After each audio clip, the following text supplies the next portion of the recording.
Boa tarde. O Primeiro Escalão recebe hoje um entrevistado muito especial. Nós vamos discutir televisão, a história da televisão no Brasil. Vamos entrevistar Otacílio Pereira. Otacílio é gestor especializado em estratégia corporativa na área de televisão. Ele foi diretor da Rede Globo durante 20 anos, foi diretor da Central Globo de Administração e Finanças, foi diretor cotista da Som Livre e também criador e presidente da Starlight Communication Inc. Nova York, atual Globo Network Brasil. Participou de todo o processo de criação da Rede Globo desde 1965, na gestão de Walter Clark, trabalhou com Walter Clark, com Boni, com J. Ulisses Arce na área comercial. Deixou a Globo no final dos anos 80, mas teve uma participação bastante emblemática na história da Rede Globo de televisão. Depois da Globo passou pela Record, foi diretor da Record Rio, foi diretor-geral da TV Record no Brasil durante 7 anos. Depois da Record passou pela Fundação Padre Anchieta, onde dirigiu o canal Multicultura. Fechou a TV Cultura em 2013. Para conversar com o Otacílio Pereira sobre a história da televisão, passando pela história da TV Globo, pela Record, convidei o jornalista Paulo Sérgio Pires, que é professor de comunicação da FMU. Muito obrigado, Otacílio, por ter aceito o nosso convite. Vamos começar pela própria história da TV Globo. Você participou em 1965 do início da TV Globo. Foi um início, pode-se dizer, bastante difícil, pelas pesquisas que eu fiz para entrevistá-lo. A Globo tinha uma concorrente muito séria na época, muito combatível, que era a TV Tupi. Conte um pouco dessa história. Obrigado, Otacílio. Obrigado, Paulo. É uma satisfação estar contigo aqui, Caetano. Muito obrigado. Muitos anos. Muito obrigado. Em várias atividades, sempre comunicação. Mas a Globo, eu ainda estudante da GV do Rio de Janeiro, muito jovem ainda, lá fui eu me meter com televisão. A Globo entrou no ar, eu entrei na Globo em final de 64, início de 65, nesse períodozinho. Na organização A Globo está fazendo 50 anos esse ano, 1965, 2015. Em abril agora fez 50 anos agora. E ela nasceu de uma maneira um pouco confusa, confusa em termos até empresariais, porque a TV no Brasil era uma coisa ainda muito primária. Não tinha o lado empresarial, não existia. Existia alguma coisa artística, mas também muito fora de propósito, uma coisa muito rudimentar. E na ocasião existia apenas a grande corporação que explorava a televisão, eram as TVs e rádios, a soma de televisão, comunicação, mais jornais, etc., que eram os diários associados, que tinha televisão em todo o país. Que era a TV Tupi. Da TV Tupi, tinha a TV Tupi, mas em outros estados tinha outros nomes. A TV Tupi era em São Paulo e Rio de Janeiro. Sendo que a primeira surgiu no Rio de Janeiro, foi a primeira TV feita no Brasil. Bom, que entrou no ar aqui. Mas também de uma maneira muito confusa, e depois surgiu também a Excelsior, que durou pouquíssimo tempo, que era uma TV do grupo Dóris do Simons. Sim. E terminou cedo, durou acho que pouquíssimo tempo. E o início da TV Globo, você participou? Mas nesse início da Globo, Caetano, ela enfrentou esse panorama no campo de concorrência.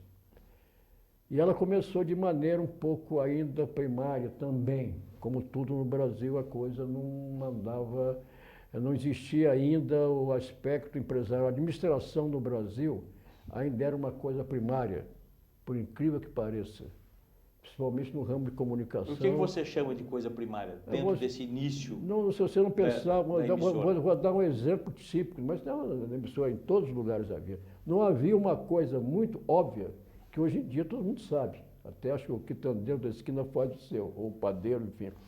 Que é um orçamento, um budget. Não existia isso. As pessoas faziam, televisão é só ter audiência e o restante ninguém tomava conhecimento de nada. E saíam capengando por aí afora de qualquer maneira. Era assim que funcionava a TV no Brasil. Inclusive, acho que a Globo já encontrou. E a Globo no início também era assim também, no seu primeiro ano.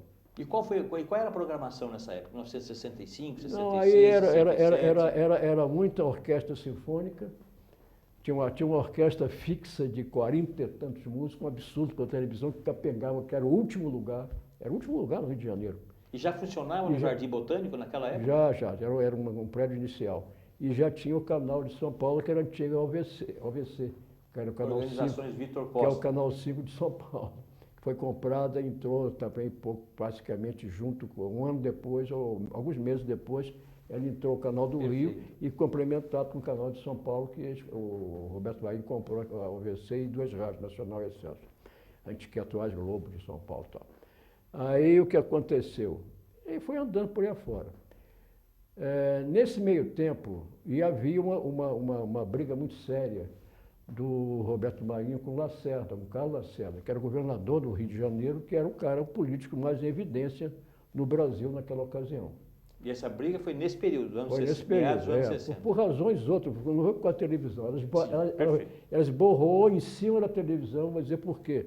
Em que houve um desacerto comercial entre o Roberto e o Carlos Lacerda, que eram muito amigos anteriormente, mas a hora que o Lacerda resolveu tomar do Dr. Roberto um parque que havia no Jardim Botânico, que era uma antiga mansão dos Guedes, e aí a coisa encrencou.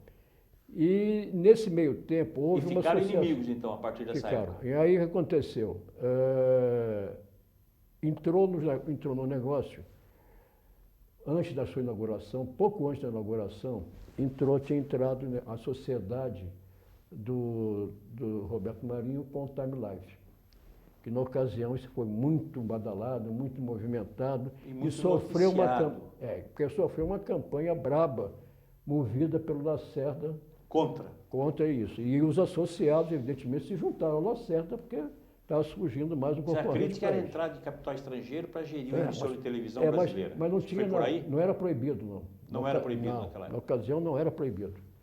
Houve, inclusive, comissões de inquérito na Câmara dos Deputados, no antigo Serviço de Informações do governo, e foi por aí fora. Aquilo durou 5 anos, mais ou menos, ou 4, em que houve um aporte de dinheiro, que eles emprestaram dinheiro, que no início era para fazer só a construção do prédio SESC, que era no Jardim Botânico, e compra de transmissor, equipamento, etc.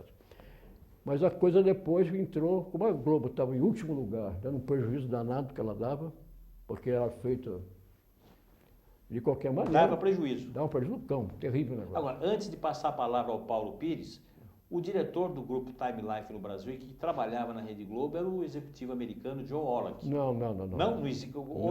Até onde isso é verdadeiro e até onde isso é... Isso é para muito depois. Eu estou na época inicial. O Wallach foi depois. Vai chegar depois. Perfeito.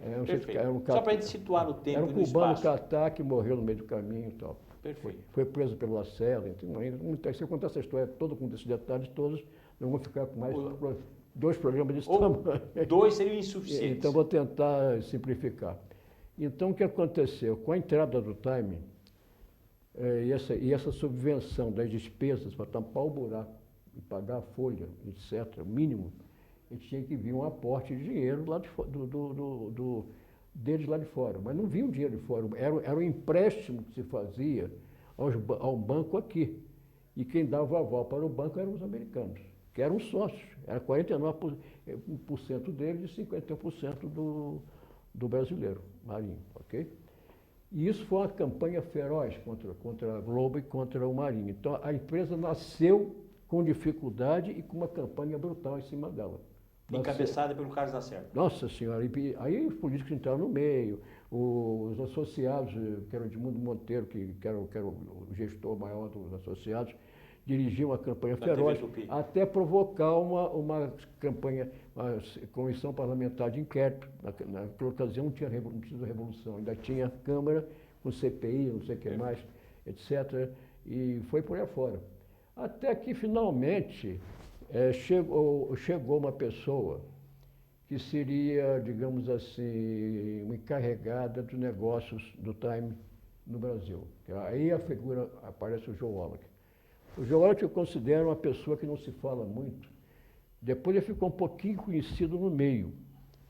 que depois de uma certa época se naturalizou brasileiro, viveu aqui 20 e tantos anos, e agora está nos Estados Unidos, que ele já está com quase 90 anos, se não me engano. Mas é muito forte, muito inteligente, muito hábil e conhecendo televisão profundamente. Porque ele já tinha dirigido uma televisão do Time lá nos Estados Unidos, em San Diego, da Califórnia. Tão pequeno, mas era uma televisão, enfim. E ele tinha uma cabeça muito boa, que ele tinha sido na Segunda Guerra Mundial. Ele foi importante para a história da Rede Globo muito também. Muito importante. Ele é uma pessoa que não se fala muito, porque era aquela coisa misturada, que não tinha nada a ver com o Time mais. O Time saiu fora depois, ele ficou no Brasil, se naturalizou brasileiro, não podia ser sócio, nem diretor, porque a lei permite só que é brasileiro nato. Ele era brasileiro naturalizado. Até hoje é brasileiro. Ele tem duas nacionalidades, no fim, americano e brasileiro. Bom, então o que ocorreu? Isso foi uma peça fundamental na parte, digamos assim, corporativa, empresarial, que ele orientou, principalmente eu, recém-formado em economia, aprendi de economia, etc., que não era o caso, era mais gestão de empresa, administrador de empresa, na qual me tornei. Sim. O que aconteceu? Eu aprendi muito com esse homem. Ele me ensinou tudo que eu sei de televisão, aprendi com ele e com o Walter Flagg. Foi uma sorte minha na vida que eram os dois papas do assunto no momento. Mas o Walter é da minha idade, o outro era bem mais velho. Passar a palavra para o Paulo, para a gente... Você quer concluir, Tarsila? O Paulo pode... Não, faz favor. Pode concluir. Não, só para finalizar esse período. Então, e a Globo, com essa história toda, ela passou os primeiros 7 anos dela, ela passou uma dificuldade terrível, que eu já tinha que tratar da gestão financeira dela e arranjar meios para pagar a folha. E ter a folha. Então, para pagar. Só a área comercial por si só não dava conta era impossível. Devia fundos e fundos. E o que ocorria? Não faturar, ela tinha saído de último lugar e estava ascendendo. Mas ainda estava lá em terceiro, segundo, não apareceu, ou terceiro talvez. Então, ela não conseguia amealhar um faturamento que suportasse a sua despesa. Que apesar que não era muito grande, até na ocasião não eram essas coisas, mas enfim. Depois ela começou a querer subir, e subiu, mas em cima de investir um dinheiro que ela não tinha. Então eu tinha que me virar pela vez para, pelo menos, cumprir a folha. A folha da Globo nunca atrasou. Pagava os salários sempre rigorosamente em dia. Agora, eu sei que os cabelos brancos estão aqui por causa disso. Paulo Sérgio Pires, por gentileza. Bom, nos Estados Unidos, 70% da programação é feita por produtoras independentes. Exatamente. 30% é feito pelas geradoras, né, pelas emissoras. No Brasil, ao contrário, tudo é centralizado na emissora, na geradora. A produção é tudo feita pelas emissoras. Exatamente. Esse modelo brasileiro vai continuar por muito tempo. Existe, inclusive, uma questão constitucional que obriga a produção ser independente, ser regionalizada, a produção de televisão regionalizada. É verdade. E há uma pressão para que se faça mais produção regionalizada, né? Quer dizer, ligada ao Estado, à cidade e tudo mais. Como é que o senhor vê essa questão? A questão eu vejo de uma maneira que você veja o seguinte. A televisão no Brasil, ela cresceu a partir do momento que se criaram as cadeias, as networks. As redes. A Globo, hoje em dia você tem, quais são as networks principais? Globo, Record, SBT... E Bandeirantes. E a Bandeirantes já um pouquinho mais atrás. Um pouquinho mais. E a Rede TV entrando também pelas... A Rede TV está pelas bordas. Pela lateral. Como a TV Cultura também hoje é uma rede. A Cultura também não considero, apesar de eu ter respeitosamente trabalhado lá. Mas veja só, acho que as 4 cadeias que vão sobreexistir e outras, se tomarem juízo, vão aguentar ou vão morrer no caminho. Não sei. Então, o que ocorre? Essa formação de rede, que realmente a TV no Brasil começou a se expandir, a crescer, em cima da criação de uma rede. Com essa criação de uma rede, isso começou a se estreou com o Jornal Nacional da Globo. O Jornal Nacional cresceu, e numa época que não havia ainda satélite. O satélite da Embratel estava começando a ficar embrionária, que foi feita pelos militares do tempo da ditadura que se criou a Embratel. O que ocorria? Você tinha uma defasagem de horário, era feito, realmente, no início, entre Rio e São Paulo. Porque havia um link terrestre Rio-São Paulo e havia um link terrestre para Brasília, que no caminho pegava BH. Então, em cima disso, conseguiu-se fazer um jornal nacional, que não era o país todo. E para os demais estados, eles iam com atraso ou no horário, mas iam em outro horário, porque saísse uma fita de avião. Olha só como era feita a coisa, era muito primário o negócio. Passa ao que se tem hoje em dia, lógico. Sim. Aí, com o advento a Embratel foi crescendo e o advento dos satélites, aí a coisa mudou. Criou-se, então, todo mundo partindo para uma rede que era o certo na ocasião. E copiado no modelo americano, que tem funcionamento de redes. Bom, com isso se previa, inclusive os militares deram apoio a isso, por quê? Para todas as organizações de televisão. Porque acreditavam que isso, respondendo a você, ia criar uma identidade nacional. Principalmente lá para o lado norte, nordeste, Amazônia, e que na ocasião não chegava, eles não tinham nem receptor para ver. Chegava um sinal de satélite, mas não tinha, né, mas aos pouquinhos foram comprando televisão, de maneira que acreditavam que havia e criou-se realmente uma identidade nacional partindo de Rio e São Paulo. Sim. Ou então o brasileirinho lá não sei de onde, no extremo norte, ou oeste, lá no Mato Grosso, Goiás, na ocasião não era tão forte como hoje em dia. O que ocorreu? Eles criaram realmente uma hegemonia de gostos e partidos, porque o veículo de televisão, o que é o papel da televisão na sociedade de um país? Ela tem caráter informativo, ela tem caráter, digamos assim, de cidadania, através de educação e formação de hábitos. E isso realmente criou. Mas, ao mesmo tempo, com o correr dos anos, criou-se, respondendo a você. As produções independentes. São dois itens, produção independente e regionalização, que o Paulo perguntou. A regionalização, evidentemente, que ela tem uma lei, inclusive, já prevendo isso, obrigando os locais a terem programas regionais, coisa que já se fazia um pouquinho anteriormente, deixava janela para as emissoras de fora criar os seus próprios programas. Isso já foi feito na base, sem regulamentação nenhuma do governo. Sim. Depois passou, agora atualmente já tem a regulamentação do governo de X horas.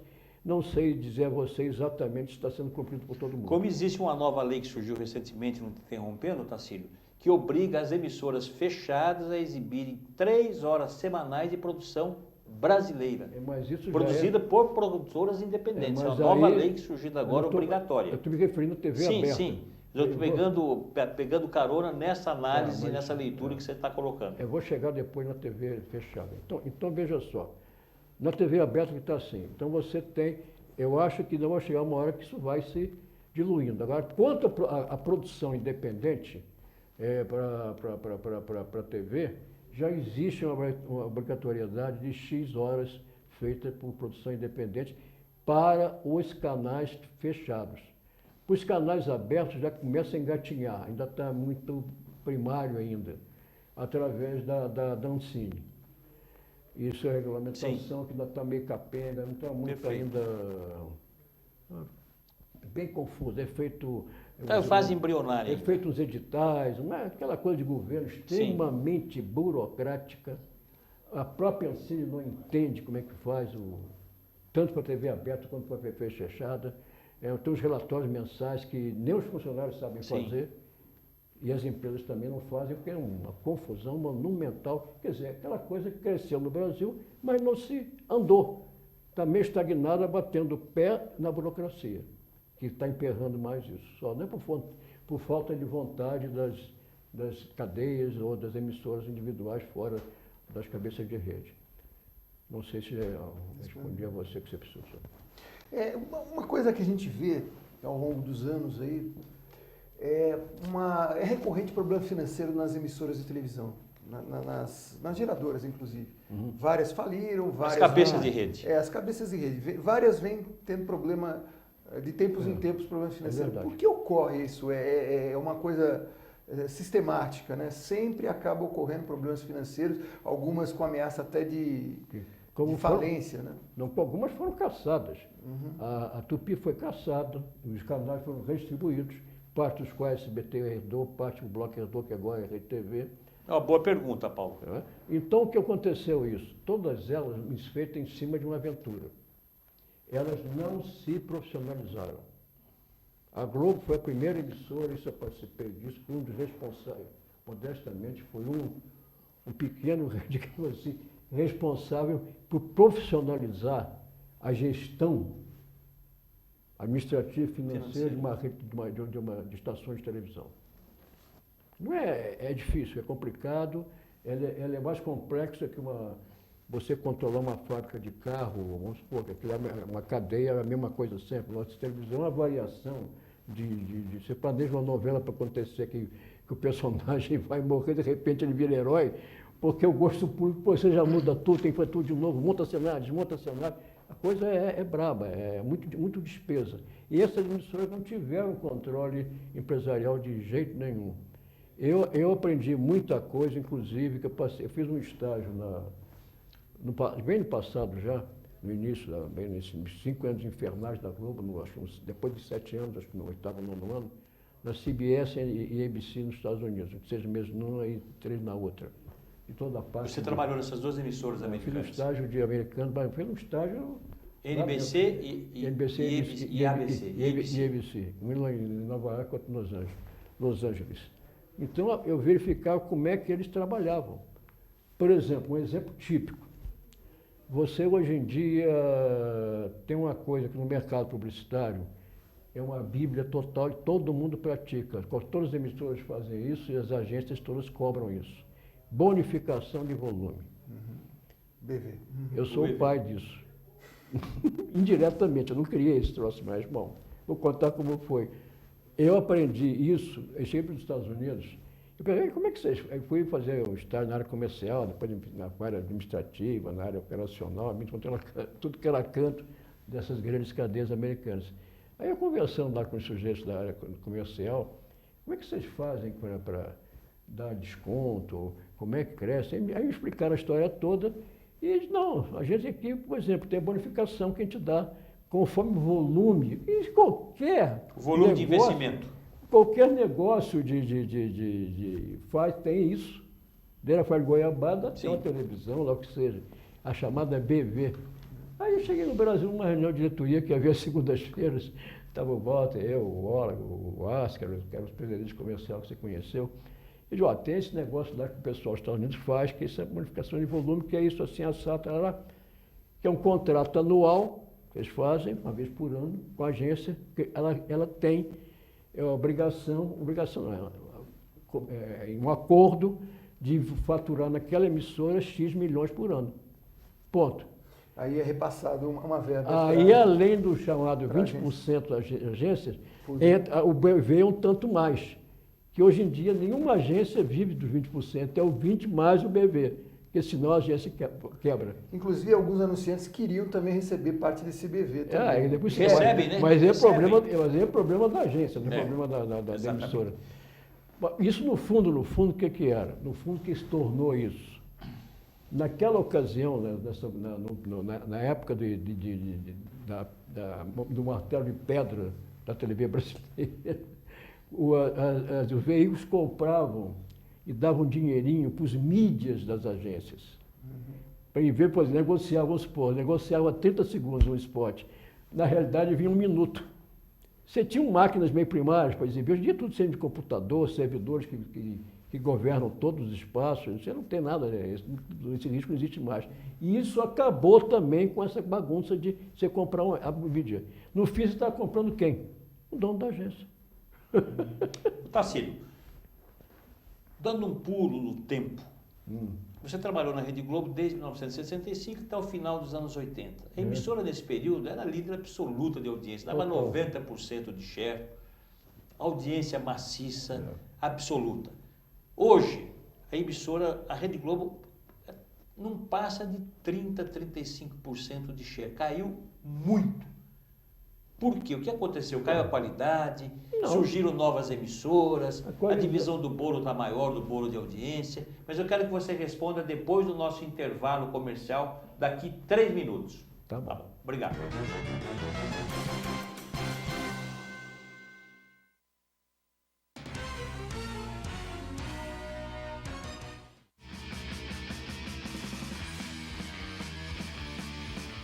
Olá, eu sou João Carlos Bondan e apresento aqui na UTV toda segunda-feira, a partir das 14 horas, o programa Saludes, com o apoio da Quantum Bio. Falamos das medicinas ancestrais, como a acupuntura, que é a minha especialidade, mas também de medicina quântica, biorressonância, biofísica, para a qualidade de vida e saúde. Venha com a gente toda segunda, às 14 horas, aqui na UTV.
Você já ouviu falar na Lei de Zoneamento? Ela está em discussão na Câmara de Vereadores e existe para planejar melhor a nossa cidade. Definindo como vai ficar a sua rua, o seu quarteirão, o seu bairro, dizendo onde pode ter comércio, moradia, emprego ou áreas verdes. Quer saber mais? Acesse o nosso portal. Participe, uma cidade melhor também passa pelas suas mãos.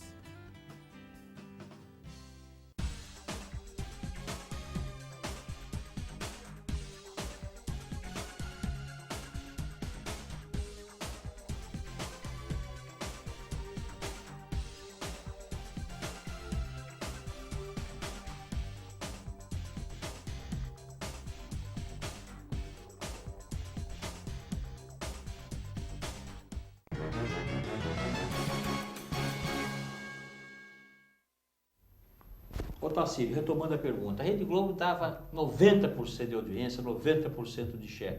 Passados 40, 50 anos, hoje a emissora alcança no máximo 30, 35% de share. Qual é a razão desse filme? O que aconteceu? Como é que você avalia, analisa? Em primeiro lugar, esses 30 que você se refere, a diferença para o segundo e terceiro lugar é bem grande ainda. Era mais anteriormente. Antes era abissal a diferença. Era uma coisa... Ninguém viu os outros. As imagens... Os outros eram praticamente invisíveis. A Rede Record cresceu, a USBT cresceu, e antes, no início, havia aquelas aventuras que quebraram. Quebrou a Manchete, quebrou não sei o que, ficou algumas estações fora do ar, até que o governo redistribuiu. Sim. A atual Record e a atual SBT, que originou de parte da Tupi e parte da Excelsior. Bom, então a diferença era muito maior, porque os outros não davam audiência nenhuma. Não era culpa da Globo, era culpa dos outros que não sabiam trabalhar direito.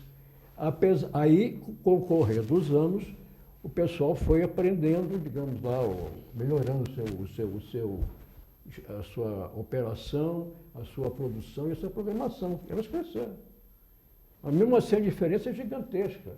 Se você pegar a diferença vamos dizer, São Paulo, que é a cidade mais populosa, você bota, vamos supor, 30 da Globo, 35 que for, uma novela, você está tendo 6, 7, 8, 10 no máximo da outra.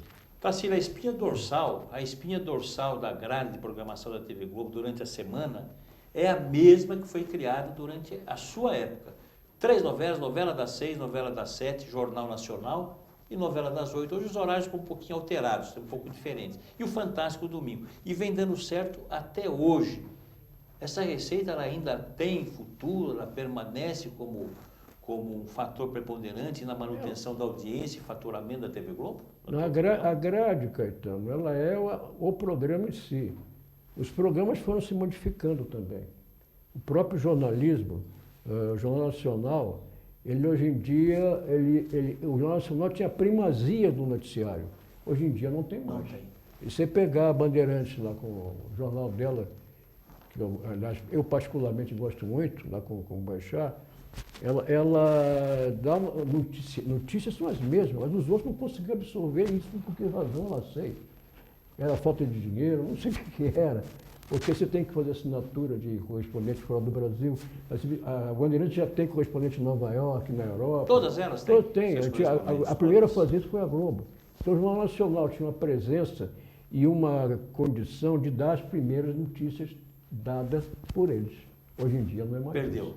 Perdeu, claro. O Jornal Nacional não dá aquela audiência que ele dava mais. Nem tem o prestígio que ele tinha anteriormente. Então tem o prestígio que é o residual do passado. Evidentemente que a Globo não, ela mantém a sua qualidade de produção. A programação, ela é a mesma. A grade em si, ela pode permanecer esse formato que está dando certo, e até hoje está dando certo, não há por que modificar. Agora, o conteúdo, o miolo dos programas, componentes da grade, é que vão se aperfeiçoando e vão mudando. Se você pegar o Fantástico, não é o mesmo Fantástico de anos atrás. Até ficou pior, na minha opinião. Agora modificaram um pouco, melhorou. E comparam alguns formatos de programas estrangeiros que estão funcionando muito bem musicalmente, de banda, de cantores, etc. Da Fremantle, que tem o Big Brother também, que é chatíssimo, mas o povo gosta. Está lá no ar. Isso no meu gosto pessoal. Falamos do passado, falamos do presente agora. Como é que você vê o futuro da televisão, com o advento das redes sociais, da internet, dos tablets, do telefone celular? Como é que você vê? Existem posições no mercado que preconizam o fim da televisão brasileira. Estou falando da televisão brasileira, não, da televisão. Não só no Brasil, como no mundo. Como é que você avalia? Como é que você vê esse futuro muito próximo? O futuro TV, na minha opinião, ele é, digamos assim, a TV, ela vai ficar tudo igual, mas de maneira diferente. Parece uma antítese, mas não é não. Você vai ver por quê. Eu vou explicar a seguir, um pouco longo mais. Uma frase que se usa muito, que a TV vai aberta, você citou agora, não vai acabar nunca. A TV aberta, como ela é, em que ela tem noticiário, ela tem dramaturgia, quer seja novela, quer seja programa cômico, ela tem programa de auditório de Silvio Santos, sei lá o quê, que é o atual, enfim, vai por aí. Tem esporte com bastante abrangência, que é um nicho do jornalismo. Então, o que ocorre é o seguinte, isso não vai mudar nunca, ela vai continuar a existir sempre, mas de uma forma em que o produto, a produção, a feitura do produto, ela vai se modificar. Por isso é que ela, não é aquela frase, vai acabar a TV, não vai acabar nunca, ela vai continuar a existir, com esses mesmos nichos, mas de maneira diferente. Qual é a diferença? Ela vai ter que se produzir, ela vai ter que fazer o produto para que sirva na interatividade com as demais plataformas. Ela não pode fazer produto só para televisão. Sim. Essa televisão que a gente conhece hoje em dia é aberta. Ela vai ter que fazer produto para o YouTube, ela vai ter que fazer produto para... Enfim, o YouTube que eu não me lembrei porque está no ar, vai estar no ar essa nossa conversa. E outros mais desse formato. Internet, que o cara tem acesso em casa, aquela possibilidade de tecnologia. Se o cara perder um programa, ele pode acessar via internet e ver de novo o que ele perdeu. Tudo isso vai acontecer breve. O Paulo é professor universitário, Tarsílio, professor de comunicação na FMU e dá aula para jovens. E o jovem hoje não assiste televisão, lamentavelmente. Esse público jovem, ele não vai continuar assistindo televisão, pelo menos é o que a gente depreende de uma análise mais no curto prazo. Como é que você vê isso? Eles vão ver televisão, sim. A TV, é o que eu falei, você vai produzir uma TV aberta e você vai adequar e fazer com que ela seja, que foi ainda agora, ela vai ser aceitável em qualquer plataforma, quer seja internet, quer seja o que for. Ela é feita, ela terá que ser feita, e vai acontecer isso inevitável, e já está acontecendo já isso. Você tem programas, coisas que são feitas, inclusive se observar bem, já está se fazendo um experimento disso tudo aonde? Nas TVs fechadas. Principalmente as TVs fechadas que são propriedade do conglomerado Globo. Você tem Multishow, Globo News, GNT, blá, blá. Você pode observar que eles estão testando exatamente, ninguém me disse isso, mas então, a gente que conhece esse negócio sabe que funciona. Eles estão fazendo testes já de tipo de programas para botar de volta na Globo, porque ela vai ser feita de propósito para as diversas plataformas de exibição e distribuição. Aí o jovem vai ver esse troço.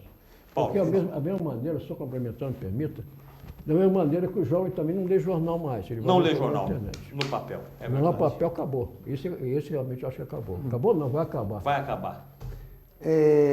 Uma coisa que me preocupa, e muita gente, é a questão ética na televisão. Né? Claro. Uma parcela considerável da população brasileira que tem reclamado do excesso de erotização das novelas, né? Brasileiras, e em horários que têm acesso crianças e pessoas de idade que não estão acostumados com esse tipo de conteúdo. Por outro lado, também, no período mais da tarde, existem muitos programas jornalísticos voltados à exploração do sentimento, da violência, do crime, e isso, imagino que afete o estado de espírito, o estado de ânimo da população, né? Como é que o senhor vê essa questão da ética, do comportamento, da moral e dos bons costumes e a televisão? Bom, eu concordo, basicamente, com o que você está dizendo, concordo de maneira geral. Principalmente no que toca a esses programas de violência, os chamados policiais. Não precisamos citar quais são, que a gente sabe, que nós sabemos quais são. Não tem lugar para aquilo em qualquer parte do mundo, não é só aqui. Isso aqui esses formatos que estão adotados na Bandeirantes e na Record, da Atena e mais um outro, não esqueço. Marcelo Rezende. Isso é cópia de programa de fora, de formato. Não foi inventado aqui. Isso foi copiado e, com o correr dos anos, como tudo no Brasil, começa de uma maneira e depois entorta no caminho. Não é para fazer isso que estão fazendo, está muito. Inclusive, é longo demais, é comprido, é uma presença no ar de horas. Repetitivo. Repete o mesmo filme, você aparece um cara, daqui a pouco repete aquele troço toda hora, outra vez aquilo. Parece sabe o quê? Com perdão e respeito a qualquer religião, está parecendo a pregação de um pastor ou de um padre que repete a mesma coisa sempre para convencer o fiel. Não tem. Então eu concordo plenamente com isso. Agora, a questão da erotização, ela tem que ser um pouco diminuída, não pode ser dessa forma. Mas não com censura. Não, sem censura classificatória. Vamos regredir alguns anos. Voltar aos tempos de repressão, né? Aí mas tem que mas ter... classificatória não. Também não classificação indicativa que você se refere. É indicativo, até 18, 15 anos, mas isso vai fazer parte de quem está em casa. O canal não vai poder...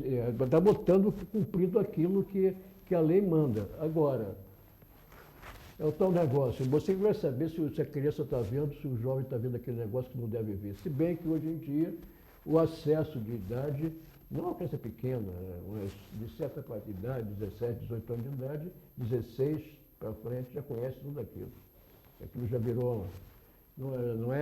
mas não é razão para explorar aquilo como está sendo feito. Eu acho que tem que dar uma maneirada nisso, dar um equilíbrio. Está indo demais ao mar. Quando tem que voltar um pouco para a terra, é que dá um equilíbrio. Mas a televisão se autorregula? Ela se autorregula também. Se ela quiser, se autorregula. Pode se regular. Face ao mercado também.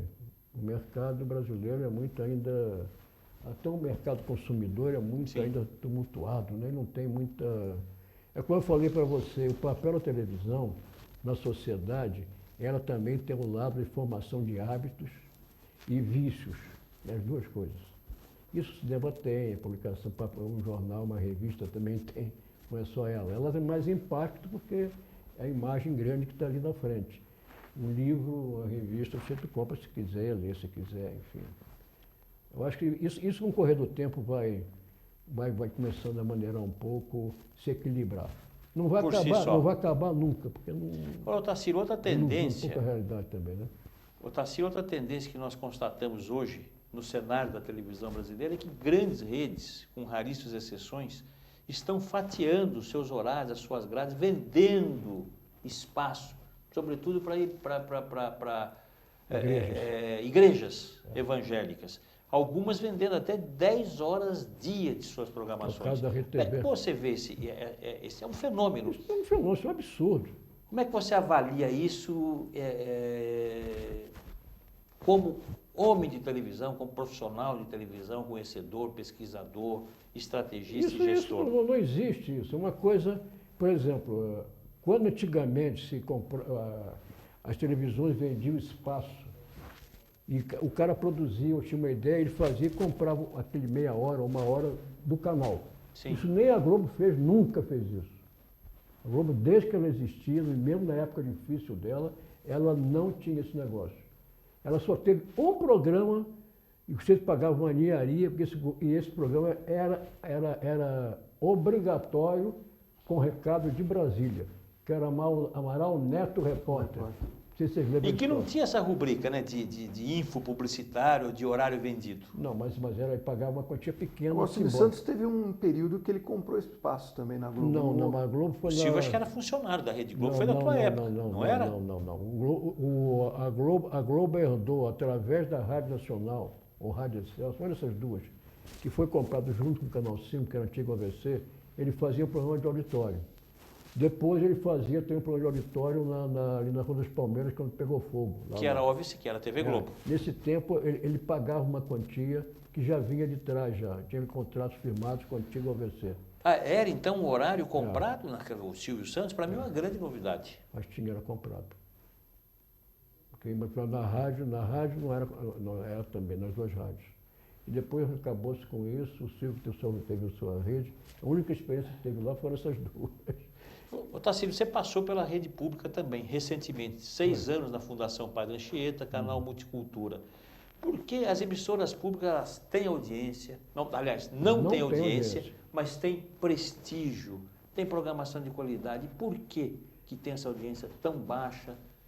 Mas que elas têm, Caetano, prestígio elas não têm. É prestígio formado pela mídia, só mídia escrita. Perante o público. Mas para o público formador de opinião, qualificado, tem prestígio. Tem prestígio, mas ninguém vê. Que adianta ter prestígio? Por que acontece? Então, por que essa contradição? Se tem prestígio, o público intelectual tem um bom nível, forma opinião e não assiste a uma emissora qualificada, é um estranho, um paradoxo. Mas é um paradoxo em certo aspecto.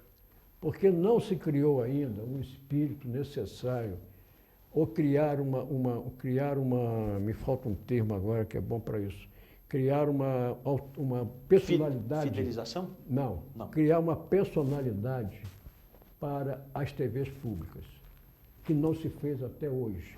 Existe muito amadorismo, até na TV Cultura, que é a maior delas todas aqui em São Paulo, elas são objeto de política. Amadorismo? Amadorismo, sim. Até na Cultura de São Paulo tem amadorismo, até demais. É a melhorzinha delas todas. Também não é uma maravilha, também não. Mas estive lá e eu sei a dificuldade que se faça para fazer alguma coisa que se preste. Porque ela não tem uma definição de personalidade. Então, uns acham que uma TV pública tem que passar concerto, ópera, balé, que ninguém vai ver aquele negócio. Quem vai ver aquilo? Talvez se você botar 0,5%, 1%, se chegar a isso, nenhum canal tem 1%, botar 0,75%, sei lá, vamos supor, de um concerto na Sala de São Paulo, tem menos concertos. Mas para um veículo de massa, meu Deus, a televisão é veículo de massa. Aí entra o outro lado da moeda. Você tem programas populares, como o Brasil Urgente, apresentado pelo Datena, o Cidade Alerta, pelo Marcelo Rezende, que tem audiência maciça e não tem faturamento. Não, mas espera aí. Não vende. Você me completar o que eu estou dizendo. Se me permita. Estou dizendo o seguinte aspecto. Quando eu falo televisão de massa, aliás, desculpe, televisão é um veículo de massa. Não é que ela vai ser a massa como o comercial. Mas tem que ter uma audiência. Senão vai feita para quê? Só para satisfazer o ego de alguns políticos que lá estão de plantão, sempre tem um.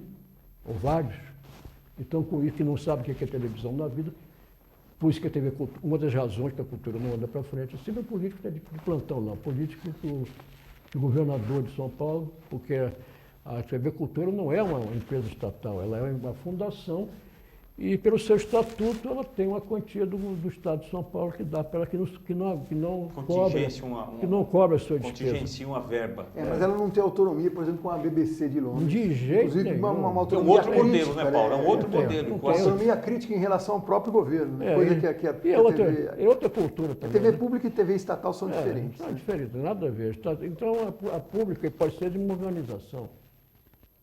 Agora, com isso, eu acho que depois tem que saber, assim, definir o que é TV pública.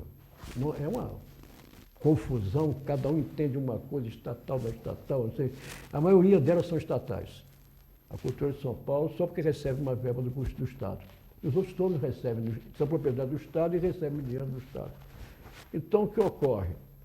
Se você pensar direito, eu falei, precisa definir o que é uma TV pública, o que ela deve fazer.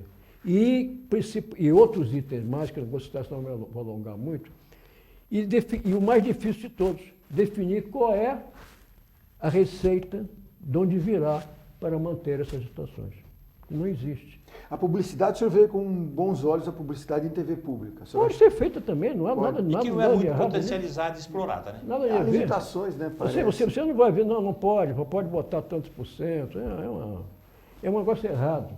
Porque pode haver publicidade, não a publicidade, digamos, feita na televisão comercial normal. Ela tem que ser um mix de coisa de publicidade, um mix de ou assinatura, quem quiser ver aquilo, e virar uma TV fechada. Uma TV fechada ninguém vai ver. Menos gente. Tem que ter TV aberta mesmo. Então não pode misturar uma coisa com a outra. Com isso a TV pública no Brasil está patinando até hoje sem a mínima definição. Dizer, para a educação. Educação seria não obrigatória, seria uma consequência. Alguns programas que fizeram sucesso, inclusive tem reconhecimento internacional, tipo Castelo Rá-Tim-Bum e outros programas que realmente conseguiram projeção pela qualidade e tal. Mas realmente, por exemplo, você trabalhar alguns temas, por exemplo, música clássica, para atingir uma massa, uma boa quantidade de pessoas, é muito difícil. Agora, as TVs pode abertas ter um programa dão... qualquer. Ô, Tarsila, as TVs abertas, a gente nota, não dão mais espaço para programação infantil. Muito pouco. Por uma razão simples. Até a TV... porque foi proibido pelos órgãos públicos de não poder exibir comercial em programa infantil. Não pode. Por isso, a manutenção de uma faixa horária de manhã grande que tinham as estações comerciais, sumiram praticamente. Não tem mais. Então, não podendo faturar, abre-se mão. Como é que vai manter o negócio lá? Agora, por exemplo, vamos por exemplo da TV pública, que é aqui de São Paulo. Nós estamos aqui em São Paulo, na TV Cultura. A TV Cultura tinha uma massa grande, inclusive ele citou alguns programas que mereceram prêmio, é muito bem feitos.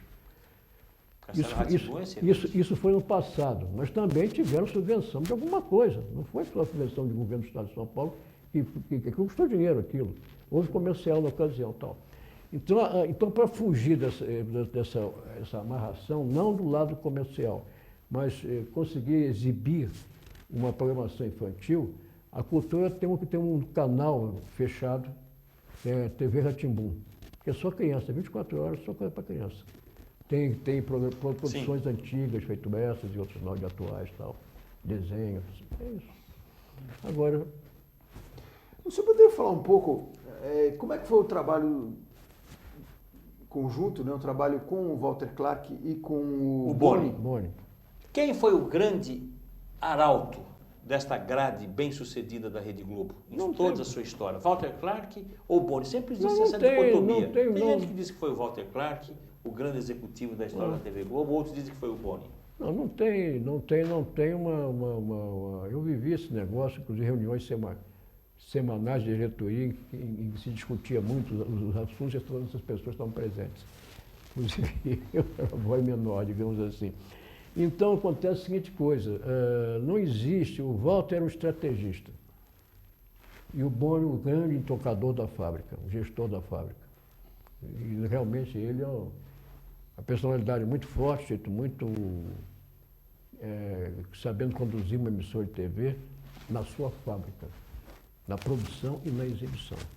O homem é craque realmente nesse troço. Então, o sucesso de qualidade da Globo deve-se a ele. Sim. Ao Walter deve-se a, digamos assim, a liderança de todo o conjunto, que é um ser extremamente líder, inteligentíssimo, com a pena morrer até cedo, mas enfim. Morreu muito jovem. Teve uma vida um pouco complicada depois dele, lá uma série de problemas que ele teve. Bom, então, e mais uma personagem que o público não cita nunca, voltamos agora ao passado, John Wallach. O John Wallach foi o grande conselheiro de todo mundo. Ele conseguia equilibrar aquele bando de malucos, todos, inclusive. Malucos todos vocês, os diretores. O doutor Roberto achava esses garotos malucos. Doutor Roberto ou doutor Roberto Marinho? Era o patrão, digamos assim. Esses garotos malucos, eram nós, né? Por falar em doutor Roberto, Tacílio, nosso tempo já está chegando ao final. Qual foi o papel do doutor Roberto Marinho na história da TV Globo, no crescimento da emissora, na sedimentação do canal, que hoje é um canal internacional? A Globo é uma das principais emissoras de televisão do mundo. Qual foi o papel do doutor Roberto Marinho dentro dessa história muito bem sucedida? Ele deixar, até uma certa época, ele tinha horror àquilo. Ele não gostava. Ele era um homem de jornal. Ele herdou o Globo do pai dele, ainda com 20 anos, ou 21, sei lá, que o pai morreu, e o Globo inaugurando, ele teve que assumir a frente daquilo, tocar para frente, e criou, e deu força ao jornal. O próprio jornal cresceu muito e passou a ganhar dinheiro com o advento da televisão. Então ele começou a desconfiar que aquele negócio era bom. E ficou uma fase deficitária, bons anos. 7 anos. 7 anos sem. A Rede Globo. E ele investindo e acreditando no projeto TV. Ele botou tudo que era dele. Eu citei anteriormente isso, para poder pagar as dívidas junto aos americanos, no período inicial. E ele participava das reuniões, que você colocou, que existia toda segunda-feira. Isso era só a diretoria nossa. Ele tinha, por exemplo, uma qualidade excelente em termos de flexibilidade. Ele não queria saber de detalhes. Ele queria saber do resultado. Era digamos assim, um empresário com uma visão muito boa. Eu, por exemplo, eu era o prestador de contas a ele, né? Eu tinha que levar um relatório para ele uma vez por mês, fora as reuniões semanais que eu tinha segunda-feira, um relatório, quanto faturou, quanto deu de lucro, como é que está, como é que não está. Ele só queria saber quanto faturou, o que deu no final. depois de imposto, ele não queria nem tomar conhecimento, porque ele mostrava um papelzinho para ele assim, resumido. Tá? Ele fazia as suas perguntas que ele queria fazer, lá, aquelas mesmas coisas. Para finalizar, Tacílio, nosso tempo, infelizmente, está chegando ao fim. Os filhos que assumiram a Rede Globo, você que viveu, conhece os filhos, conheceu desde a mais tenra idade desses, hoje, presidentes e diretores da Rede Globo, estão seguindo a mesma pegada do pai? Então, o Roberto Irineu, que substituiu o pai, e os outros dois, o Zé Roberto e o João Roberto. E que já está entrando na terceira geração. Já está na terceira geração atualmente. Já tem um diretor internacional da Globo hoje em dia, é filho deles, não sei se é do e neto do Dr. Roberto. É neto. Não sei se é filho do Roberto Irineu, se do outro rapaz, eu não sei. Mas a companhia continuou andando do mesmo jeito e muito bem. Inclusive com a gestão do Roberto Irineu quando assumiu a presidência. O outro irmão trata da parte política, cada um lá deu uma missão entre eles, cada um faz uma coisa. E os se juntam para tocar o bonde para frente, digamos assim. Bom sucesso. Só para encerrar a nossa entrevista, Tacílio, o tempo está finalizando mesmo. Você disse que a TV aberta vai continuar, não vai acabar. Não. Mas temos 5, 6 redes de televisão. Você acha que teremos espaço para todas essas redes? Ou vão ficar só 3 grandes redes de televisão no mercado? Como é que você vê isso? No cenário atual, a tendência é uma delas ir embora. Você sabe qual é, que não vou citar, que seria antiético aqui. E uma outra também deverá Pode. modificar, a não ser se tratarem de, como já citamos aqui anteriormente, de qualificar o que é e criar uma personalidade para as TVs públicas, que é a TV Cultura. Agora, isso é uma incógnita, meu coitado. Perfeito, Eu acho que a tendência normal seria como era nos Estados Unidos, Três grandes redes. 3, 4 cadeias fortes e nacionais. Porque nos Estados Unidos também tem as cadeias, as televisõezinhas geradoras por regiões, por estado, dentro da região do estado, tem várias também lá, uma porção delas também. Inclusive tem um negócio muito interessante, não sei se vocês sabem disso, tem TV em português, em New Jersey, é no norte lá. Sim. Em pescador, tem muito português. Em língua pessoal de espanhola. pescaria. Tem língua espanhola, tem, por incrível que pareça, tem russo. Tem 500 mil línguas, televisão e rádio. Eles não têm esse problema com eles. Porque eles têm um sistema de fiscalização grande, que eles não são bobos. Né? Perfeito, Otacílio. Muito obrigado. O programa está chegando ao fim. Muito obrigado pela sua entrevista. Prazer é nosso, Paulo. Muito obrigado, Paulo Pires. O Primeiro Escalão volta na próxima terça-feira. Até lá.